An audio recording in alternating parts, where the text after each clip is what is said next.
안녕하세요. 돈셰프의 최종문입니다. 지난 시간에는 연말이 다가오다 보니까 연말 또 소득공제에 대해서 좀 몇 가지 부분에 대해서 자세하게 알아봤습니다. 특히 체크카드, 신용카드, 또 주택마련저축, 또 주택청약공제 등에 대해서 알아봤고요. 이번 시간에는 연말 정산 그러면 소득공제가 있고 세액공제가 있습니다. 크게 보면 두 가지인데 소득공제 중에 인적공제에 대해서 좀 알아보고요. 또 세액공제 중에 의료비, 교육비, 보험료, 또 기부금, 또 뭐 월세 이게 좀 자세하게 하나하나씩 좀 살펴보도록 하겠습니다. 자, 오늘 수고해 주실 두 분 전문가를 모셨습니다. 박준영, 그다음에 전홍미 우리 전문가님 안녕하세요. 안녕하세요. 반갑습니다. 네. 자, 오늘 지난 시간에 이어서 연말정산에 대해서 한번 또 공부해 보도록 하겠습니다. 특히 이제 인적공제하고 또 세액공제 중에 특별히 이제 준비를 해오신 부분이 있는데 하나씩 한번 얘기를 나눠보시죠. 이제 인적공제 가지고 좀 한번 우리 박준영 전문가님 먼저 한번 얘기해 주시겠어요? 일단은 소득공제에 대해서는 뭐 앞 시간에 설명을 했을 테니까. 그래서 이제 제가 인적공제를 조금 설명을 드리고자 하는데요. 인적공제라는 부분들은 조금 그렇게 생각하시면 될 것 같아요. 그러니까 소득공제라는 부분이 이제 소득을 덜 번 걸로 세금 계산할 때 봐준다라는 거잖아요. 근데 그 중에 인적공제는 예를 들어 보면 똑같이 회사에 입사한 동기가 있는데 똑같은 연봉을 받는다라고 했을 때 똑같이 4천만 원씩 두 사람이 받는데 한 사람은 나 혼자 이제 사용을 하는 거예요. 근데 딴 사람은 내가 결혼했는데 내가 외벌인데 자녀도 둘 있고 양가 부모 다 모시고 살고 난 8명을 이제 먹여 살고 부양가족이 많다. 네. 그런 경우에 내가 똑같이 세금 내면 좀 억울할 거잖아요. 그래서 그런 부분을 이제 감안을 해주겠다라는 게 사실 인적공제거든요. 네. 그래서 이제 공제 대상이 되는 사람마다 부양가족 한 사람마다 150만 원씩 공제를 해준다라는 게 그 내용인데요. 일단은 뭐 본인도 당연히 스스로 부양을 하는 거니까 본인 공제가 일단 기본적으로 150만 원 다 될 거고요. 또 이제 공제 대상이 될 수 있는 부분들은 이제 배우자가 있는 경우에 이제 소득이 없다라는 경우에는 또 공제 대상이 되고요.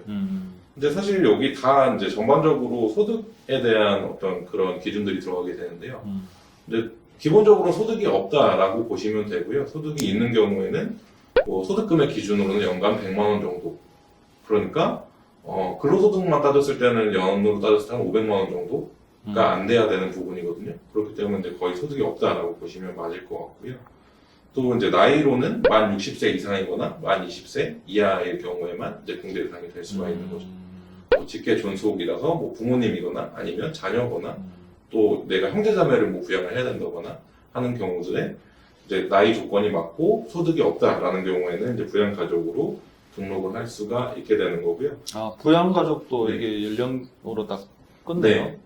그래서 자녀 같은 경우에도 뭐 만 20세 이하인 경우에는 내가 이제 부양을 해야 돼서 이제 인정을 해주는데 그게 넘어가면 이제 본인들이 돈을 벌 수 있는 능력이 생기니까 네, 그때서부터는 공제 대상이 안 된다라고. 그 어떤 집에는 이제 그 캥거루족들이 있어가지고 그렇죠. 20살 넘어도 이게 부양 사실은 하고 있는데 그렇죠. 실제적으로 해당이 안 되는 거네요. 하고는 있지만 하면 안 되는데 하고 있는 거니까 안 된다라는 거죠.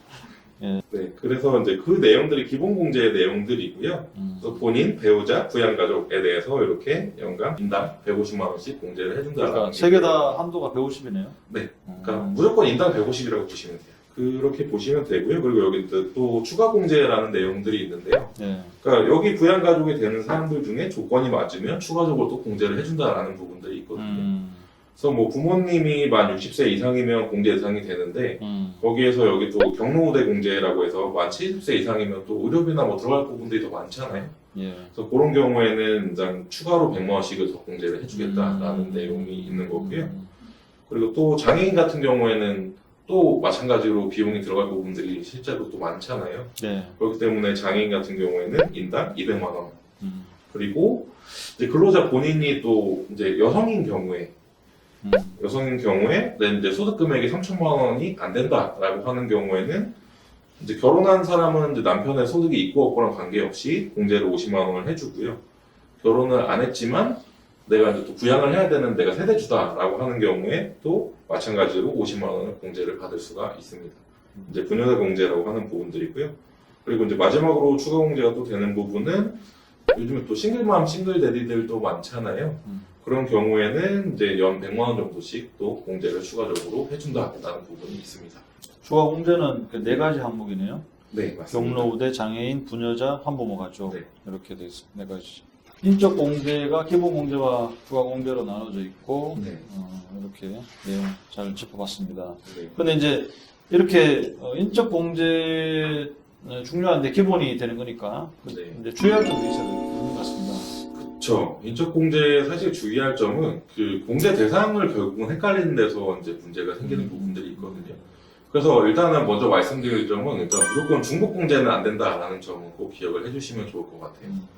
그러니까 일단은 기본적으로 이게 대상이 되는지 안 되는지 이제 헷갈리기 때문에 문제가 발생하는 경우들이 생기는데요. 그러니까 예를 들어 뭐 자녀가 일단 계속 공제를 받다가 뭐 만 20세가 넘어가게 해서 계속 부양하게 되는 경우들이 있잖아요. 네. 근데 이제 자녀 나이를 항상 따지고 있지는 않으니까 이제 까먹고 또 습관적으로 올릴 수도 있잖아요. 네. 만 20세가 넘었는데 올린다라고 하면 이제 그런 것도 대상이 안 되니까 나중에 이제 올라갈 때는 올라갈 거예요. 근데 나중에 이제 추징이 나올 수가 잡아내요? 네, 그럴 수가 있죠. 시스템이 그렇게 뛰어납니까? 네, 우리나라 국세청 시스템이 굉장히 좋은 편이더라고요. 네. 네.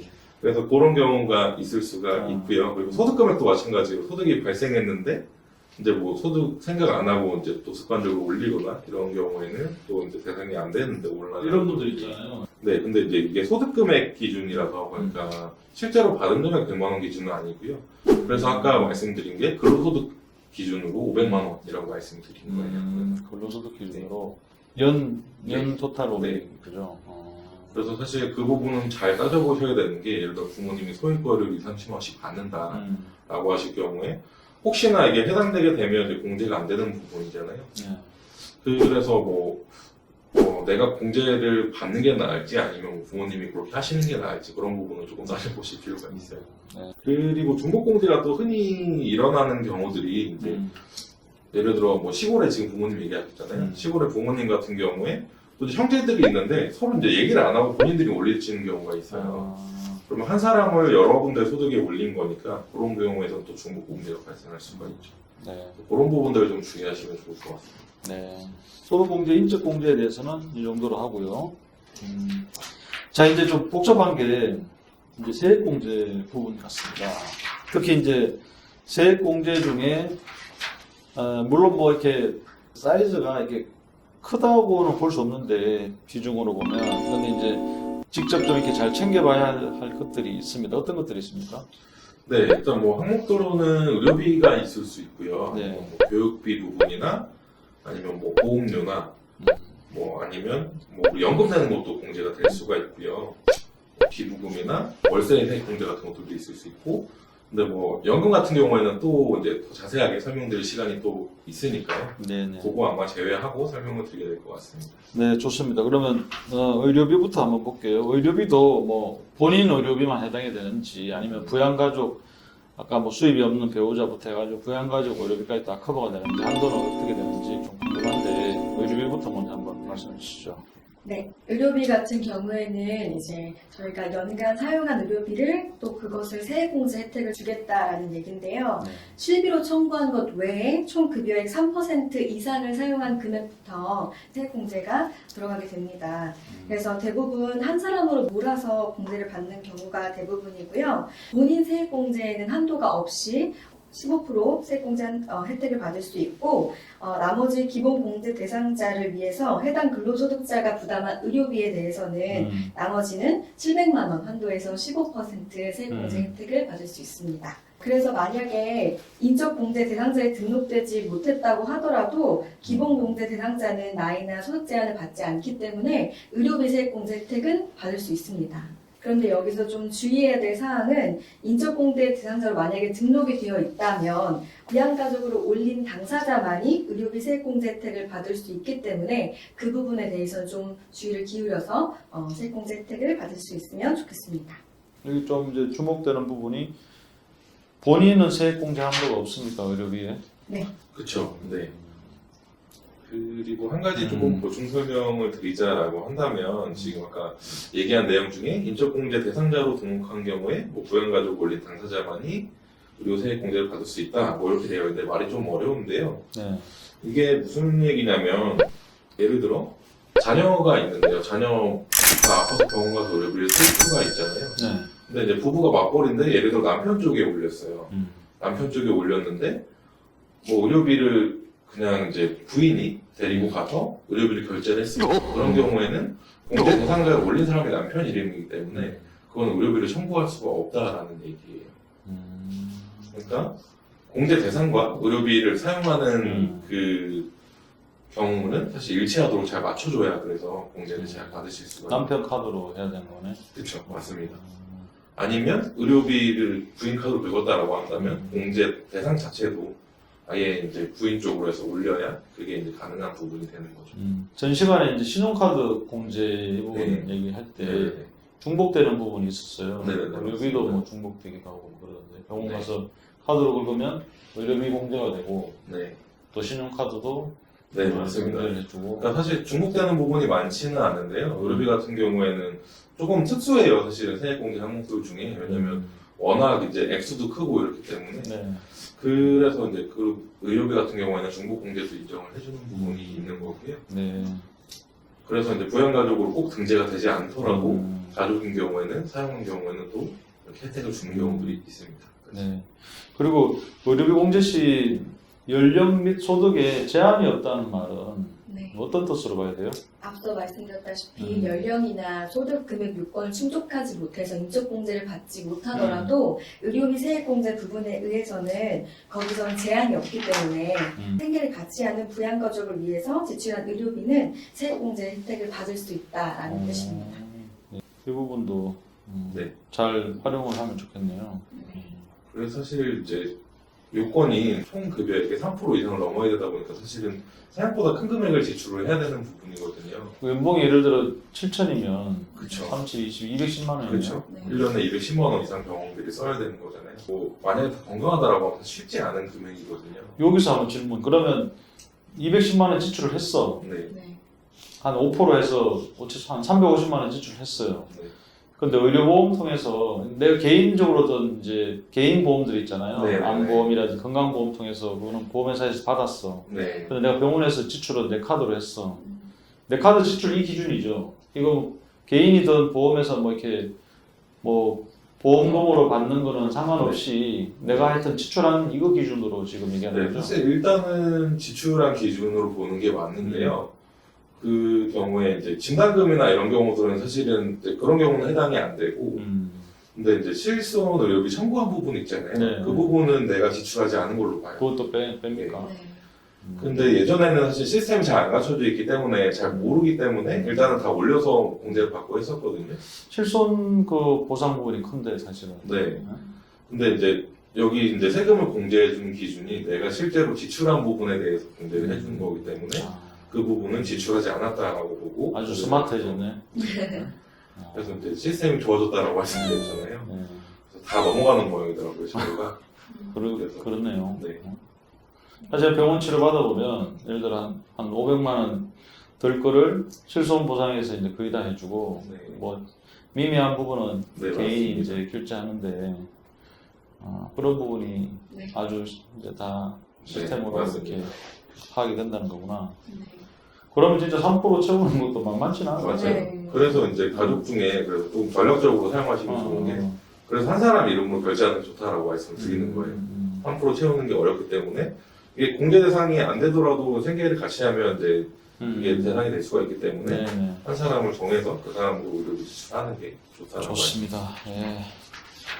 자, 그 다음에 보험료 부분. 보험료도 이제 뭐 많은 분들이 보험료는 네. 아실 것 같아요. 그래도 좀 한 번 더 설명을 좀 네. 해주시죠. 그렇죠. 보험료 부분은 사실 어려울 거는 없고요. 우리가 납입하는 그 보장성 보험료에 대해서 연간 100만 원 한도까지 거기 부분에 대해서 15% 공제를 해준다라는 부분이고요. 그래서 실제로 뭐 한 달에 10만 원 정도 낸다라고 하면 100만 원 다 채울 수 있는 부분이잖아요. 그럼 거기에 15%에서 15만 원을 직접 환급을 해준다라는 얘기가 되는 건데요. 네, 일단 뭐 이 부분은 어렵진 않은데 주의해야 될 점이 한 가지가 있어요. 이것도 어떤 게? 약간 일종의 팁이라고 할 수 있는데요. 네. 실제로 상담하다 보면 그러신 경우들이 많거든요. 저 보험이 있는데 저 공제가 안 돼요, 보니까. 이런 경우들이 많이 있거든요. 음. 근데 그 경우는 어떤 경우를 혼동하시는 거냐면, 내가 보험이 있다라는 기준은 보통 이제 피보험자 기준으로 생각하시는 경우들이 많아요. 아. 그러니까 피보험자라고 하면 보험에서 보험의 대상이 되는 사람을 네. 얘기를 하잖아요. 네. 그래서 실제로 내가 보장을 받고 있으니까 나는 보험이 있는데 공제는 안 돼 라고 이제 얘기를 하시는 경우도 있거든요. 근데 이제 이 보험용어 세액공제 같은 경우는 계약자 기준으로 된다는 걸 꼭 기억을 하셔야 돼요. 그래서 실제로 뭐 성인이 됐는데 보험은 예전에 부모님이 해줘서 뭐 가지고 있고 이러신 분들이 있잖아요. 네. 그런 경우는 계약자가 아직도 부모님 댁에 있으신 경우가 그렇지. 많거든요. 그런 경우는 이제 계약자를 나로 가져와야 그때서부터 공제를 받으실 수가 있는 거죠. 가져오는 순간 또 그렇죠. 돈도 내가 내야 되니까. 맞습니다. 그래서 이제 그 부분은 잘 선택을 해보셔야 된다는 부분인 거죠. 아주 계속 스마트하고 있는 거죠. 대단합니다. 예. 좋습니다. 그리고 교육비 부분. 교육비는 조금 더 설명이 더 필요할 것 같습니다. 교육비 부분 한번 얘기해 주시죠. 교육비 부분은 이제 근로소득자가 본인을 포함해서 기본 공제 대상자를 위해서 지급하는 교육비를 연간으로 해가지고 세액공제 혜택을 주겠다라는 이야기인데요. 일단 공제 조건을 보면은 본인은 전액 모두 가능합니다. 한도 없이 15% 세액공제 혜택을 받을 수 있고, 부양가족은 한도 차이가 좀 있는데요. 미취학 아동부터 초등학교, 중학교, 고등학생까지는 연간 300만 원 한도로 15% 세액공제 혜택을 받을 수 있고, 대학생은 연간 900만 원까지 15% 세액공제 혜택을 받을 수 있습니다. 본인은 또 한도가 없네요. 네. 그럼 예를 들어 석사과정, 뭐 박사과정 이렇게 다 들어서 지출하면 다 전액이 다 된다는 거네요. 네, 네, 맞습니다. 그것도 이제 뭐 내가 카드로 지출하든 아니면 뭐 이렇게 대출 받아서 하든 네. 하여튼 그게 정빙을 뭐 어떻게 하는 거죠, 그러면? 본인이 그 금액을 납입했다라는 납입 증명서를 제출을 하면 되는데요. 그건 본인도 마찬가지고 이제 부양 자녀를 가족도 위해서 마찬가지. 했다면 네, 증명서를 제출하면 됩니다. 알겠습니다. 이 교육비도 뭐 딱 명쾌하게 돼 있어가지고. 네. 자, 그럼 또 궁금한 게 요즘 뭐 학원 사교육비가 많이 이제 들고 있는데 학원비 공제도 가능할까요? 네, 안타깝게도 급식비나 교복비나 방과후 수업비나 미취학 아동 학원비까지는 공제가 가능한데요. 그 이외에 학원비 지출에 대해서는 교육비 세액공제 혜택을 받을 수가 없습니다. 미취학 아동 학원비까지만. 네. 되겠네. 자, 그 외에 또 이제 세액 공제 받는 종류들이 좀 이제 있습니다. 여기에 대해서도 한번 얘기해 주시죠. 네, 그쵸. 일단은 뭐 세액공제 종류들은 뭐 지금 언급하지 않은 거 외에도 굉장히 많은데요. 근데 일반적으로 뭐 공제를 받는 대상들이 아니니까 조금 이제 시간 관계상 더 말씀드리기는 어려울 것 같고요. 그래서 이제 그 외에 지금 또 세액공제 받는 것들 중에 설명드릴 부분은 월세 세액공제에 대해서는 좀 설명을 드릴 수 있을 것 같습니다. 네, 그 부분은 또 이따가 좀 더 자세하게 한번 짚어보도록 하겠습니다. 자, 여기까지 이제 세액 공제, 연말정산 인적 공제, 기본 공제를 포함해서 또 세액 공제 중에 뭐 교육비, 의료비 또 자세하게 좀 알아봤습니다. 또 추가적인 부분은 다음 시간에 또 이어서 설명을 드리도록 하겠습니다. 두 분 수고하셨습니다. 감사합니다. 감사합니다. 안녕하세요. 돈셰퍼의 최병문입니다. 세액공제 부분에 여러 가지 이제 의료비, 보험료, 또 교육비, 또 여기에 대해서 좀 알아봤습니다. 자, 이번 시간에는 세액공제를 계속 이제 이어서 기부금 공제가 있습니다. 기부금도 이제 종류가 좀 이제 몇 가지가 좀 다양하게 있는데요. 여기에 대해서 좀 들어보고, 그리고 또 월세 세액공제, 최근에 뭐 아시듯이 대출이 막히고 내 집 마련이 힘들어지면서 이제 월세로 전환하는 그런 가구들이 많습니다. 이런 경우에 월세 세액공제도 얼마까지 되는지, 또 월세 세액공제를 받는 기본 요건은 뭐가 이제 필요한지, 이런 것들에 대해서 좀 자세하게 한번 짚어보도록 하겠습니다. 오늘도 두 분 전문가 박준영, 전홍미 전문가님 모셨습니다. 안녕하세요. 안녕하세요. 네. 자, 지난 시간에 이어서 오늘도 이제 세액공제 부분에 대해서 알아보는데요. 특히 이제 기부금 그리고 월세에 대해서. 자, 기부금에 대해서 종류가 좀 생각보다 많네요. 기부금이. 여기서 한번 얘기해 주시죠. 내가 좋은 일 하고서도 이렇게 세액공제 혜택을 받을 수 있는 아주 좋은 안내인데요. 네. 기부금은 여러 가지 종류가 있습니다. 정치자금 기부금, 법정 기부금, 우리사주조합 기부금, 지정기부금 이렇게 나눠져 있는데요.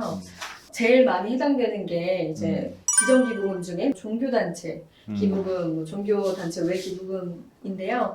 이 부분은 이제 서류를 마지막에 이제 따로 제출을 하셔서 청구해야지 연말정산에 이렇게 올라가기 때문에 연말정산 시 별도로 좀 신경을 써주셔야 될 부분인 것 같고요. 네. 다른 부분들은 이제 그 각 종류마다 좀 한도랑 기준이 좀 상이하게 다르기 때문에 해당되는 것이 있으면 좀 정확하게 알아보셔서 또 연말 정산 때 세액공제 혜택을 받으실 수 있었으면 좋겠습니다.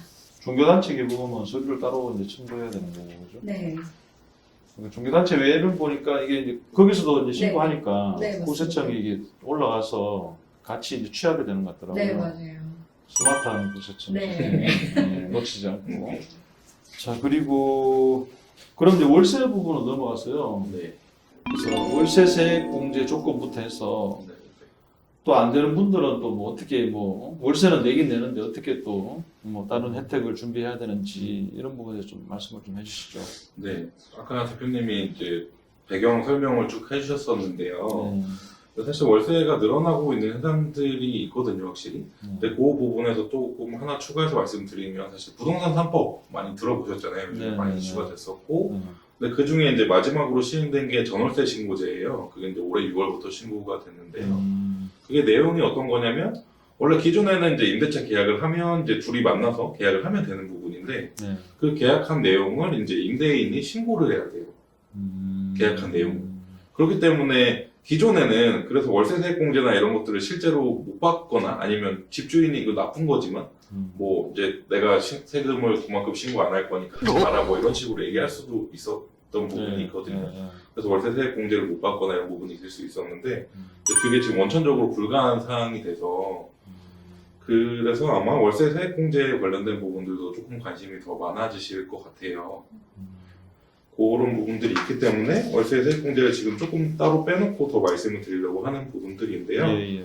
그래서 조건들을 먼저 살펴보면 일단은 당연히 무주택 세대주여야 되는 부분이고요. 내가 주택이 없어야 되고 그리고 이제 급여 기준으로 봤을 때는 총 급여액 그러니까 세전 연봉 기준으로 7천만 원 이하일 때 가능한 부분이고 그리고 일단 당연히 본인이 또 이제 월세를 살거나 아니면 내가 아까 인적공제 대상자로 올렸던 그런 이제 기본공제 대상자인 경우에 해당이 되고요. 그리고 또 하나는 당연히 내가 이제 임대차를 한 경우니까 전입신고를 해야 될 거고 제도의 취지나 이런 거에 비춰보면 고가주택인 경우에 또 해당이 안 되게 하겠죠. 그래서 국민주택 규모 85제곱미터 이하거나 기준 시가 기준으로 3억 원 이하인 경우 이런 제한들이 있습니다. 자, 그러면 아까 이제 7천만 원 얘기하셨는데 네네네. 뭐 요즘 뭐 연봉 많이 받는 분도 많이 계셔가지고 네네네. 그 이상 받는 이제 분은 해당이 안 되잖아요. 네 맞습니다. 그분들은 뭐 아무 혜택을 볼 수가 없나? 그렇진 않습니다. 근데 사실은 이 세금을 계산하는 과정이라는 게 지금 우리가 지금 근로소득만 얘기해서 그런데 원래 당연히 매출이 일어나는 데서 비용을 제한 다음에 나머지 이제 순수익을 가지고 그거에 대해서 이제 세금을 계산하는 과정이 되는 거잖아요. 그러면 이것도 당연히 내가 쓴 비용인데 계산이 돼야겠죠. 근데 이제 근로소득만 있는 경우에는 이런 공제 항목들이 많아서 이제 혜택이 되는 부분들이 있는 거고요. 이게 혜택이 되지 않는다라고 한다면 그 사용한 금액에 대해서는 현금 영수증을 신청하실 수가 있어요. 근데 방법도 어렵지 않으신 게요. 홈택스 들어가시면 현금 영수증 바로 발급하실 수 있거든요. 그래서 내가 쓴 금액에 대해서 발급을 하시면 내가 받을 수가 있습니다. 그리고 또 하나 이제 월세 세액공제를 받는 경우에 요거는 자동적으로 되는 것뿐만이 아니라 일단 내가 조금 서류를 첨부해야 될 부분들이 있거든요.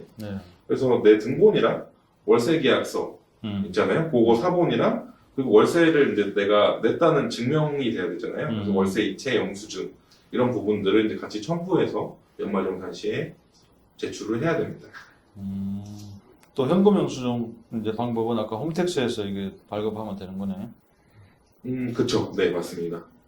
그리고 또 여기 내내 다 해당되는 굉장히 중요한 내용인데요. 지금 뭐 여러 번 계속 설명을 드렸었잖아요. 소득공제 항목들 있고 세액공제 항목들 있고 지금 월세까지 쭉 왔는데 마찬가지로 근데 여기서 내가 해당이 되는데 못 받으셨던 경우들이 있을 수가 있어요. 내가 공제가 해당이 되는데 잘 몰라가지고 못 받으셨고 그냥 지나갔던 부분들이 있을 수가 있거든요. 예. 이 경우에는 5년이 지나지 않으면 경정 청구가 가능해요.